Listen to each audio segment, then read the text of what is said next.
Here's a harsh truth that many of us may not want to hear. We've been groomed to be in a cult without even realizing it. Hey everybody, I'm Mystic Brew, founder of Return to Self, where I help you remember who you were before the world taught you who to be. And this is Hot Girl Math, where we put together energetic equations to see what the cosmos and what the universe is trying to communicate with us, because we are always in constant collaboration with the universe if we are willing to pay attention. Now, we just finished our time travel series where we went back from 2016 up until the present day to look at the clues, to see the patterns, to see what we were being activated with, and also the collective shadow work that is undergoing as we are seeing unfold in real time. For today's video, I wanted to touch on a topic that is discussed, but in a way that we are recognizing expands beyond what we may perceive to be the case, and that is cult dynamics.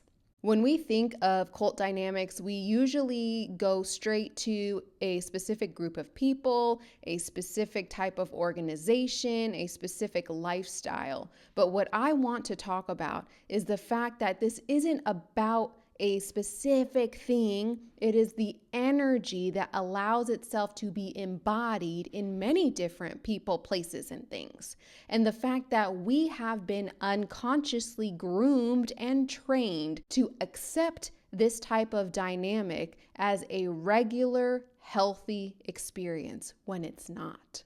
Anytime I discuss something, I am talking about the root of the matter. And when we get to the root of the matter, it is all energy. It's not about certain people. It's not about political beliefs. It's not about religion. It's not about skin color. It's not about your ideology. It's the energy that we allow to continuously become activated, embodied, and exercised. And when it comes to cult dynamics, we experience it on levels that we are not even consciously aware of. So for today's episode, I'm going to be referencing a Substack article that I shared in February of 2025 called 5 Red Flags That You're in a Cult. And I want you to just listen to it and think about whether or not you have experienced any of this within your government, within your religion, within your family, within your friendships, within your romantic relationships, because again, this energy moves through everything. If you're interested in this article, I will link it below so you have it. This is going to be really important to know and understand moving forward, because the foundations that many of us have become very comfortable with and known are crumbling. A lot of illusions are being revealed. We went through them year by year from 2016 up until this point. Because of that, a lot of people are going to be finding themselves in a very disorienting state if they haven't already. This is stemming from now having to question everything that you once believed was truth. The people that you thought you could trust have shown themselves to be untrustworthy. The systems that you thought had your best interest at heart showed you that may not be the case. And while that can be very terrifying, because now you're caught in a place of this liminal in-between void space of not really knowing which direction to go, who to trust, what to do, it's also necessary to become aware of what might enter your energy, because it's a very vulnerable place to be. And unfortunately, there are many people, consciously or otherwise, who have become very used to power imbalances and using those vulnerabilities to capitalize and use for their own advantage. Whether it's religion, whether it's governments, whether it's false prophets, lovers, whoever, it's easy to get caught up in unhealthy power dynamics without realizing it. And the first step to breaking any sort of cycle is awareness, which again can be really challenging because you are yet again being asked to question what you thought you knew. Now, depending on your experience, your shadow may desperately try to cling to what it knows. It does not like to be put in a place of uncertainty. It likes repetition. It likes showing up the way it always has because it feels protected. But if it's no longer healthy, then you have to break out of this equation, this confinement that you have built for yourself in order to experience something different. The call of your spirit for this liberation, for sovereignty, will always be stronger. And the opportunity to do this will always come back around to give you a doorway to be like, hey, are you ready yet to no longer experience what you've been experiencing, that you keep complaining about, that you know is not healthy, that you know you keep finding yourself in? Or do you want to stay in this revolving door of energy that you know? It's always up to you. It's always up to you. And when you're ready, you will open that door and you will move through this journey. And in this case, we are going to educate ourselves on what this energy can look like by going through these 5 red flags. And all I want you to do is listen. And if any point in time when I say something, you feel a little ping, you feel a little, that sounds familiar. I experienced that. And okay, just make note of it. Put that in your back pocket. Let's get started. One of the first major red flags is an us versus them mentality. This is when the group isolates members by creating an extreme divide between insiders, or the enlightened ones, and outsiders who are supposedly lost, corrupt, or dangerous. We see this a lot within religion. We're seeing it right now with the wars that are going on within governments. We see this even within just our group dynamics within friendships or whatever else in the spiritual community. Again, I'm not going to get too deep on this because this can be a whole other video. But if you are someone who grew up in an environment that promoted cult dynamics and you try to break away, unfortunately, you are still vulnerable into finding yourself in another position of engaging in that same energy, just with different clothes on, in a different font. We see that a lot with people who grew up religious who end up becoming spiritual, but now their form of spirituality is still this us versus them mentality. The chosen ones. I'm better than you because I did ayahuasca. I'm better than you because I don't drink. I don't gossip. It's the same energy with different clothes on. And unfortunately, this happens often because your nervous system, your body, and more importantly, unconsciously, you seek it out because it's what you know.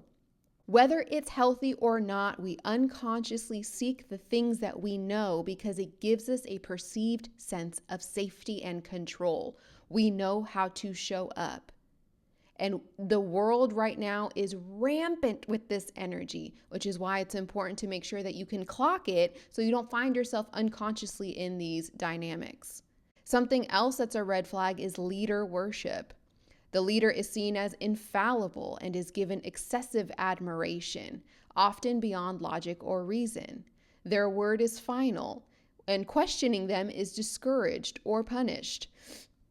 Ooh, burp for someone. What was coming up as I was saying that is, if you ever want to see if you're getting involved with someone or a group that is culty, question them.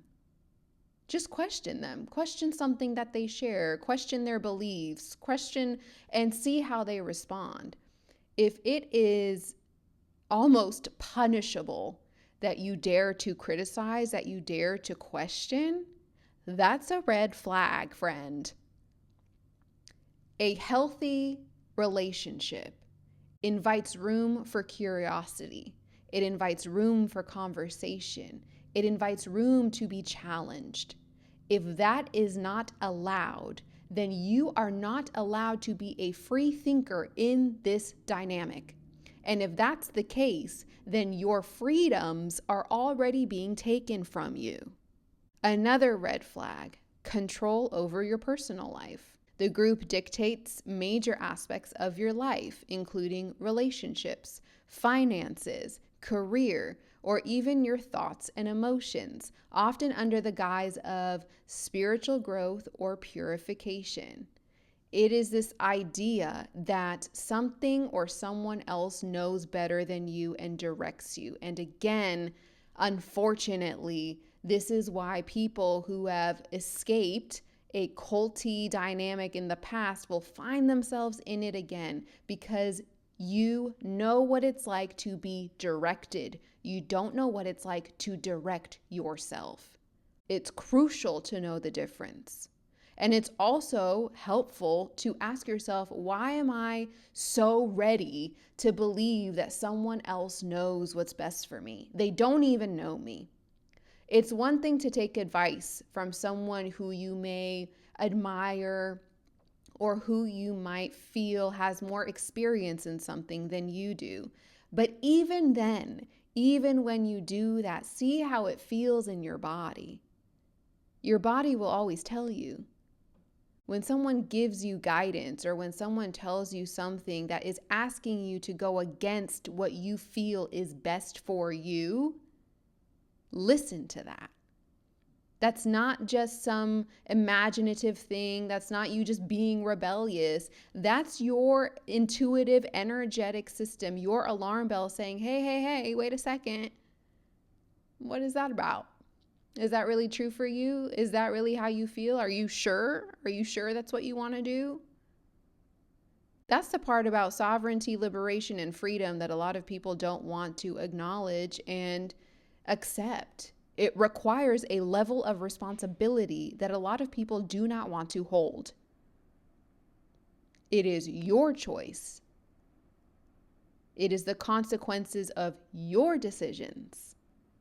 It's not, well, so-and-so told me, so I did it. Okay. Why did you listen? Things to think about.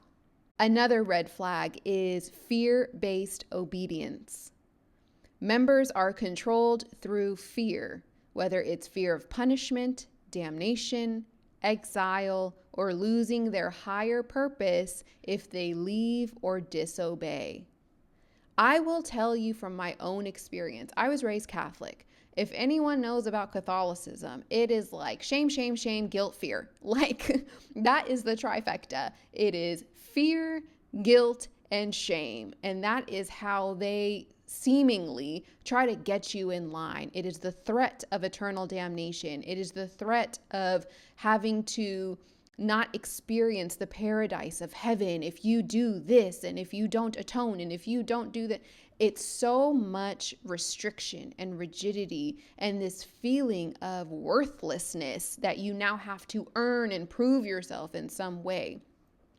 It becomes so easy to still find yourself in a place of seeking that proof that you are worthy long after you leave the church. And I'm an example of that. There was a part of the spiritual journey where it was just regurgitating the same things that I experienced in the church. This idea of, ew, you still do that? Ew, you curse. You can't wear that. You can't look like this. The fuck I can't. I can do whatever I want, and it does not diminish my connection to what I perceive to be God, because that is a personal, direct relationship. That is the difference. And a lot of cult dynamics, again, the root of it is a power imbalance. So when someone is feeling lost, when someone is feeling vulnerable, when someone's reality begins to collapse right in front of them and they no longer know left from right, up from down, truth from fiction, they will find themselves seeking some solid ground. Now, there are some of us who are ready and willing in integrity to help find that integrity within yourself, to find yourself again so that you can lead your own life. But there's also a lot of people who see it and who will take advantage of it. And again, it's in all different types of dynamics. It's not just this and it's not just that, because it's not about the external appearance. It is the energetic root of what this energy wants and feeds off of. And the last red flag that you might be in a cult dynamic is financial or labor exploitation. You're pressured to donate large sums of money to work for free or recruit others under the belief that sacrificing for the cause is necessary for your salvation or success. I am so sorry.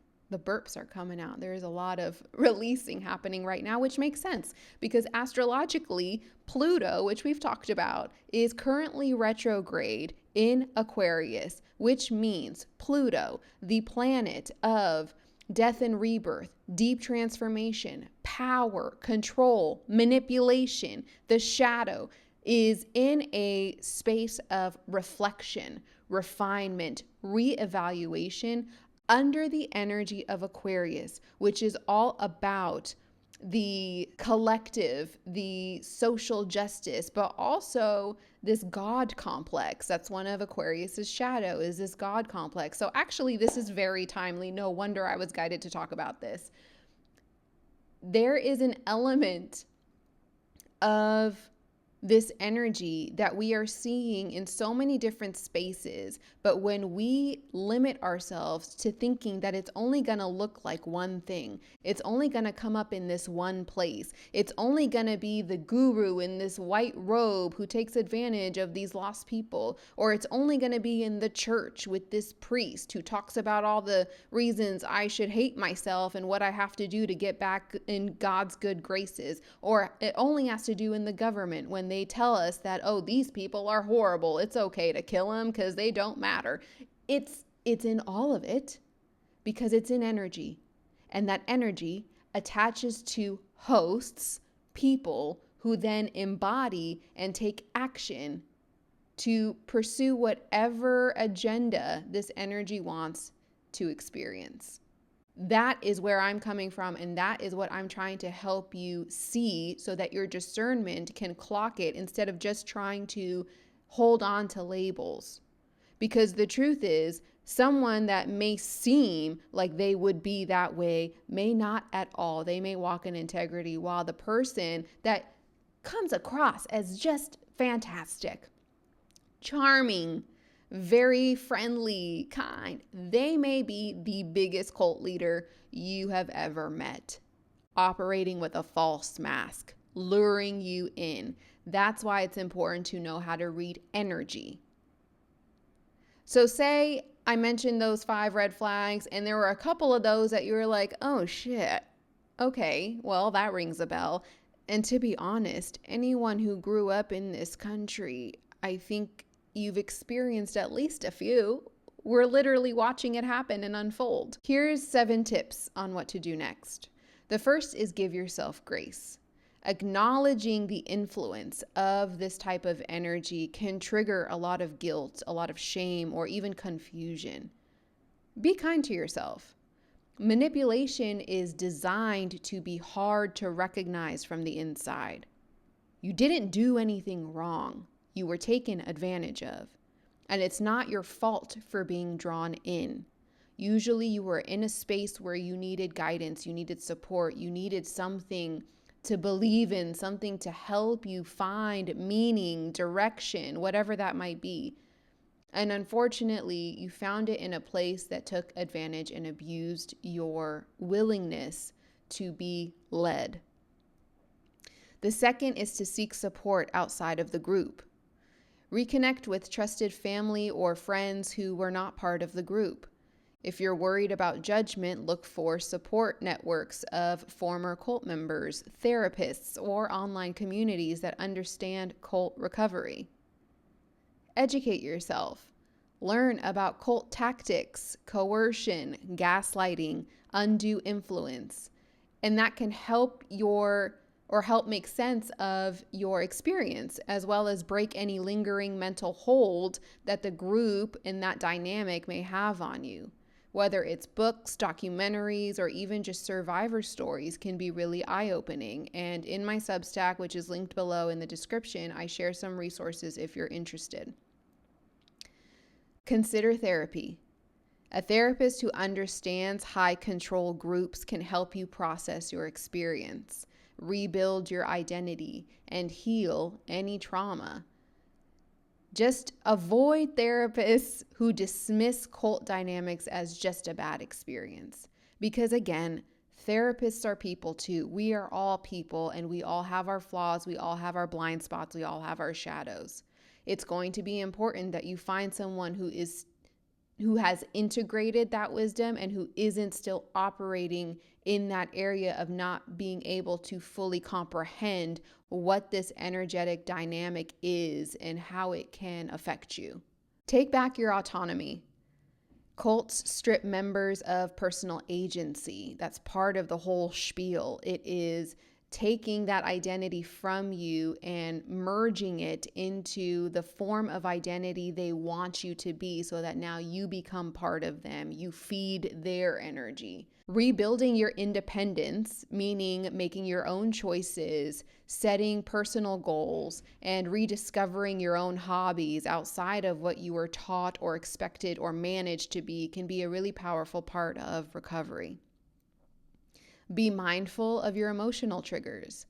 Leaving a cult can lead to feelings of fear, anxiety, or even the urge to return, especially if you are conditioned to believe bad things would happen to you if you left.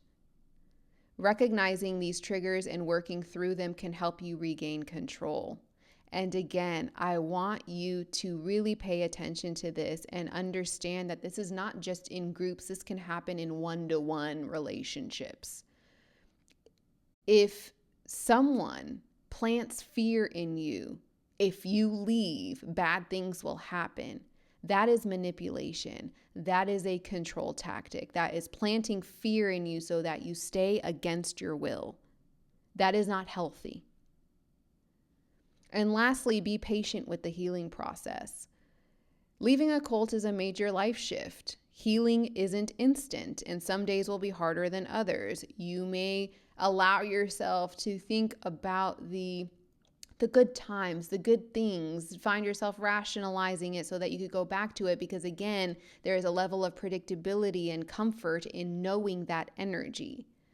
It's okay to grieve. It's okay to be angry. And it's okay to feel lost. These are all normal steps in reclaiming your life again. As we move through this world that feels like no longer the world that we thought we knew, but not yet the world that we're hoping to create, this is the space where things get really vulnerable. This is the space when it's easy to lose yourself, where it's easy to find yourself on the path that may not be the healthiest.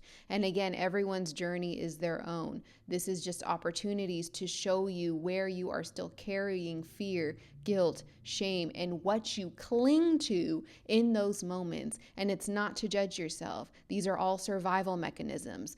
These are coping strategies.